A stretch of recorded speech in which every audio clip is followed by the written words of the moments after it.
Okay. Hi, I'm Christina Jepson, and this is Calhoun Liberty Hospital, or what's left of Calhoun Liberty Hospital post-hurricane. As you can see, this part of the hospital is completely unusable. We started out with about 23,000 square feet for this small hospital in this rural community. However, we're only operating out of 10,000 square feet just because of 60% of it being highly damaged from Hurricane Michael.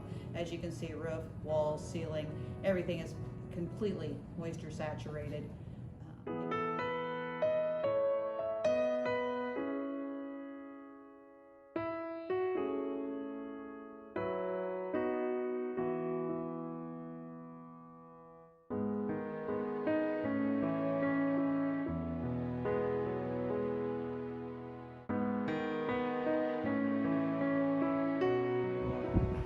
We have seek pricing on replacing the roof system here. I think it came in around $3 million. The trouble is it would require stripping the old roof back down to the structure and replacing the deck, which would just basically shut us down. And if we shut this facility down, we'll never reopen because it just doesn't meet today's current codes.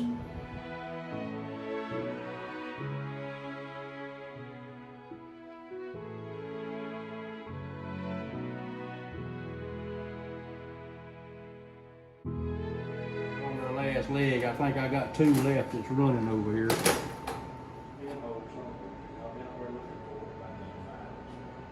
running? It hasn't been raining forever.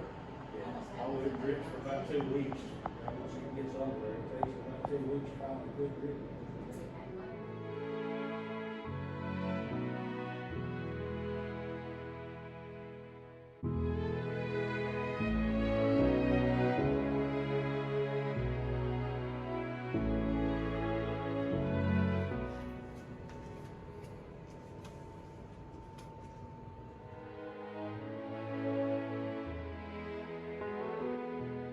Be replaced. It's a huge need for this community. Our community is leaving this community and seeking health care elsewhere because we only have such a small capacity. We're doing our due diligence to make sure it's as good as we can. We keep as many services going as we can. We have an emergency room. We've tried to clean as much of the hospital up on the backside and literally flip the hospital so they can come in.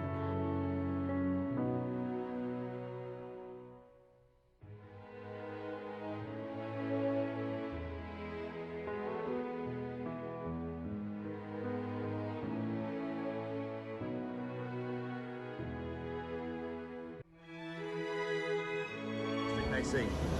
Frankly, it's embarrassing to pull up to the hospital with somebody who's never seen the hospital before, and they see this when we pull in. It's a bad look on us and, frankly, the community.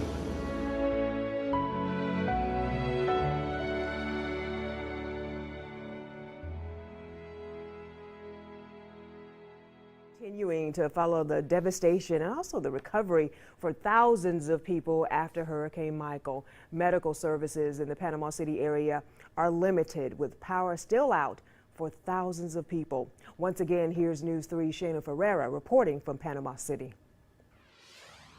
I'm here in Bluntstown. It's just about an hour outside of Panama City, and as you can see, the devastation behind me is extensive. Trees uprooted from the ground, debris scattered all over the place from the storm, and power is still out for thousands of families here in Florida, making the situation that much more difficult for those who need immediate medical attention. We took a walk through the Calhoun Liberty Hospital in Bluntstown. The services are limited, leaving many residents in a bind. You guys are running on generators, correct? Yeah, we have a small 45 kW generator. Many people have bigger generators for their home than that. So it just gives us some hallway lighting. Hurricane Michael sparing nothing in its path, including the emergency department, now shifted outside to a tent. And the reason is we took so much storm damage, understandable. It ripped off a lot of the roof.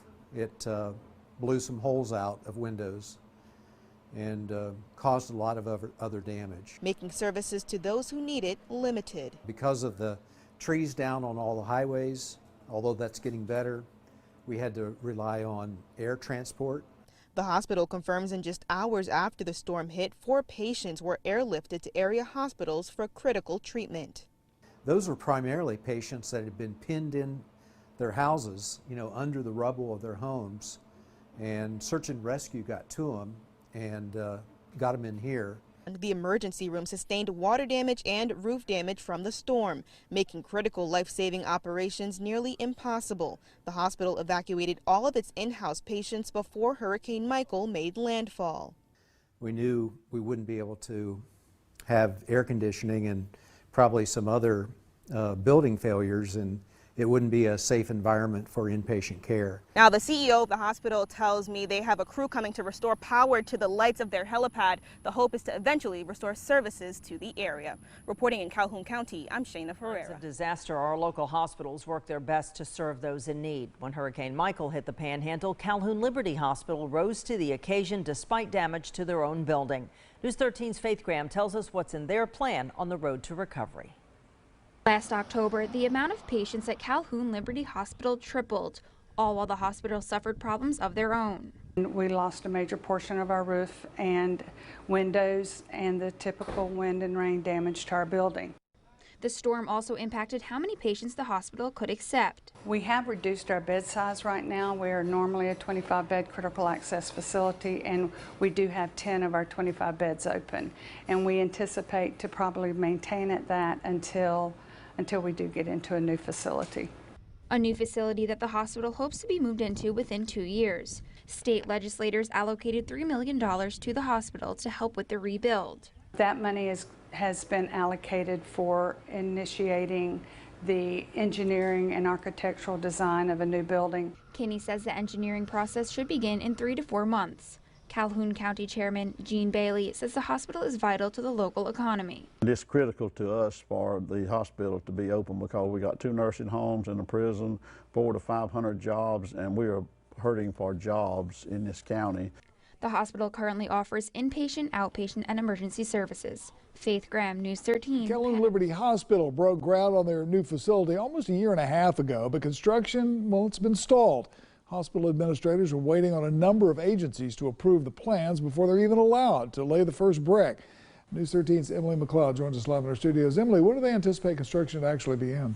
Tom, they're hoping crews can begin work by July. Hospital CEO Christina Jepson says they want to be sure they're doing everything right because this is a massive $36 million project. Calhoun Liberty Hospital CEO says the coronavirus pandemic opened their eyes to how badly the community needs their new hospital. We only have 10 beds open after the hurricane, and so oftentimes we've housed patients in the hallway in the ER. We've had to wait long ways because everybody's busy and full. We're an hour from anywhere. The groundbreaking for the new hospital was in October 2020, but since then there hasn't been much progress on the new facility. It's been slow. We have $36 million that we've secured in funds, and so it's taken a little bit of time with that big of a lift. You know, we have environmental and historic preservation studies, and FEMA's really prioritizes, so is the DEO, and so we're just really thankful for all that. Jepson says they're waiting on FEMA to approve their historical and environmental studies. They're also waiting for the American Healthcare Administration's approval of their final plans. Once they get both approvals, they can begin construction. So we'll actually have a contractor. Our FEMA timeline is July 21st for being on grounds. We're hoping to be sooner than that. That's kind of a conservative estimate, but we're hoping to move forward as quickly as possible. The Department of Economic Opportunity has already provided $8.7 million in GAP funding to offset inflation. So we did have to go back for the GAP funding, and that's really where DEO stepped up and said, yeah, we recognize the cost of materials and goods, and we want to help you. So. Calhoun County EMS are also looking forward to the new hospital. EMS Director Jake Schuler says it's going to allow them to keep healthcare in Calhoun County and keep their resources available. We just took 2 patients earlier this week to Pensacola because we couldn't get acceptance anywhere else. And so that's 3 hours one way that our ambulance is tied up, 6-hour total trip, just drive time. And so then by the time you talk about actually getting a patient into the facility and getting them out of the sending facility, they were gone for 8 hours out of the day. My name is Patrice Gatlin, and I live here in Bluntstown, Florida. And I've been coming to this hospital ever since 1980 and before, but I had all my kids, all 4 of my kids at this hospital, and I have even been back to the hospital a few times and, you know, battling cancer, but my mom, my sisters, you know, all of us been here And this hospital really means a lot to me, and not only me, to our community, because a lot of people that live here in Bluntstown don't have transportation. They can't afford to go to another hospital. So we need this hospital because they have always been good to me. The nurses, the doctors, even the CNAs. I said, but this hospital is a major asset to Bluntstown, Florida, Liberty County, and surrounding areas. And we really, truly need this hospital. Thank you. Hello, my name is Danny Riles. I was born and raised in Bluntstown in Calhoun County. On Friday, May the 13th, 2010, I was out doing my morning walk and just was on the phone the whole time I was walking. And when I got through, I was a little tired, but went inside to finish my exercise and couldn't finish it. Felt terrible. No pain, no sharp pain, knife in the chest, anything like that, but felt bad. So I called my wife to come get me. And while I was waiting, jumped in the shower. When I got out, I was white as a sheet and looked like the shower was still on me. On the way to the hospital, I called the hospital and told them I was on the way in and my symptoms. When I arrived at the hospital, they were waiting on me. Took me right in, took blood pressure, determined I was having the cardiac issues. They got me stabilized, got the blood pressure down, put me on the ambulance, took me to TMH in Tallahassee. And they did some tests, found out I needed a stent, got one stent, stayed a couple of days and came home. In my opinion, they saved my life. And this hospital is very important to our community and our citizens. I know several people who feel the same way, that this hospital saved our lives. Closest medical facility to us is 30 to 45 minutes away, depending on how you drive. But they did a great job, and because of their quick action, getting me stabilized, and because I didn't hesitate, I went to the hospital. I have not suffered any long-term effects because of their help and getting the urgent care that I needed at that time. We need this hospital. We love it and support it as a community, and we're very thankful for it. Thank you. Doctor. There's always one or two doctors that you want to be there with and want to love, that you love. So, as I'm telling you, the experience there is awesome. And it has been awesome through the years. And we are very excited about the new Calhoun Liberty Hospital that we have, because we know we'll have more people coming from different towns in this area that will probably use our facilities. So if you want to go to an awesome hospital, go to Calhoun Liberty Hospital. Have a good day.